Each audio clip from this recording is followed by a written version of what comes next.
When the owner of this van went to bed that night, his windows were fine, but when he woke up the next morning, this one was shattered, and to make matters worse, the next morning, this one was shattered. White Castle tweeted that they had to shut down because they were getting too overwhelmed, but at around 3:15, they opened the doors and they were back and ready for business. Look at this post office. It's surrounded by all of these really large columns that could have stopped the car, but the man ended up going in between them. And as we walk over here, you'll see even more tire tracks here on the ground, and then where it's all boarded up, this was where that man came through, right through a window. I want to show you this tent. They said they bought it 3 Black Fridays ago so that they'd have some nice shelter on a cold night like this. Now let me take you over here. This guy here, he's the first person in line. The family found these logs stacked up against this wall. They believe the man climbed on top, got up onto the balcony, and snuck into their 3-year-old daughter's bedroom. Metro says that 17-year-old was getting off a bus at this bus stop. It was around 5 o'clock. And if you look down here at this green paint, that is where the bus was parked. Come with me over here. Metro believes that that teen crossed behind the back of the bus, and in that third lane out there, you see that white and blue paint. That is where police believe the van struck the teen. Hi, Ricky. We just wanted to show you some of the destruction in this community. This home was actually one of the first to be hit by those floodwaters. The mountains are right behind us. People living here had to rip out whatever they could before those waters just ruined everything inside. These are some of the belongings they were able to salvage. But if you look up that way behind us here, there are mattresses, furniture that is, you know, it's totally destroyed. These people have no place to sleep tonight. Looking back at the house now, right at the windowsill, you can see some spatter of the mud. That's right about where the water line was when these people got home and found pretty much everything that they had destroyed. The project right now is cleanup. They're trying to remove all the drywall and other materials before it gets moldy because it could create a hazardous situation. This is Margaret Dockstader's house, and she's 19 years old. She's a college student, and right now spending her day trying to rip out the drywall here and make sure that it's safe for people to be.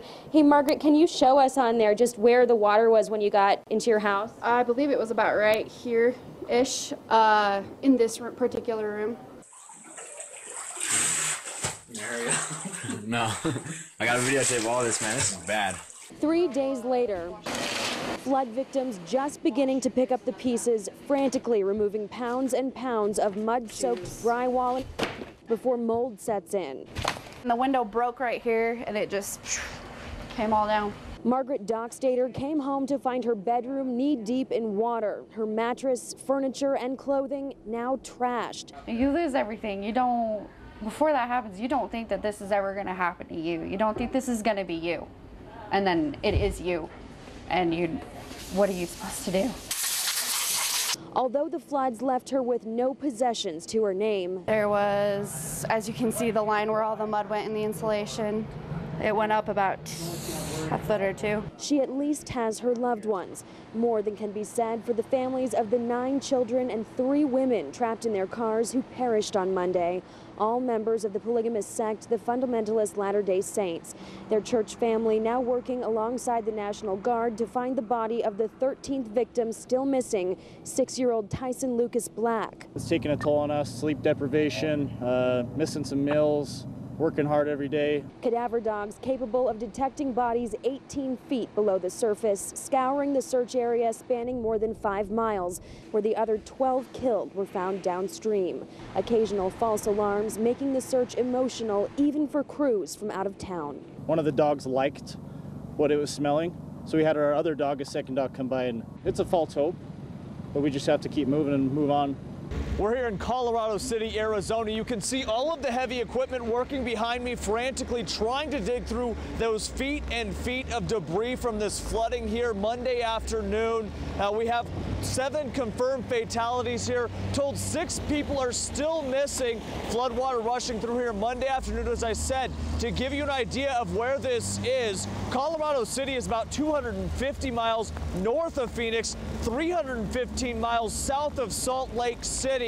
Now, we're told by fire officials that 2 cars were washed away by the floodwaters, 16 women and children inside. As I said, 7 confirmed fatalities, still 6 people missing. Crews are still working to dig through this, hoping to find those 6 people at this point, but unclear how long it'll take to clear all this debris. Reporting in Colorado City, Arizona, Brian Callahan. Back to you.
As Valley students compete in high school regionals, the anxiety usually in the air at swim meets is dripping with a different kind of concern. If he was exposed, then he has exposed other kids at 3 different pools.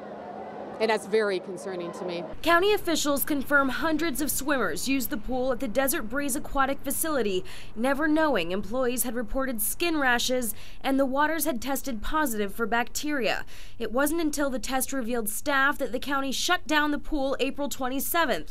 But even then, a post to the facility's Facebook page from that day characterizes the problem as water chemistry issues. The county didn't put out a press release until May 6th when they revealed the pool had been chemically treated for the staph infection, but still came back positive after a thorough scrub down. Parents say they found out about it in the worst way possible, word of mouth. Last week she had told me that her daughter had a rash and they were concerned about it, and she's one of the ones that came to our pool last week. By now these kids have swum in dozens of pools, and parents worry the problem could just be starting. I mean, my daughter swims on Las Vegas Swim Club, and she swims at the Pavilion Center pool. So she could have contaminated other children at that pool, and we didn't know because they decided to wait 10 days to inform us.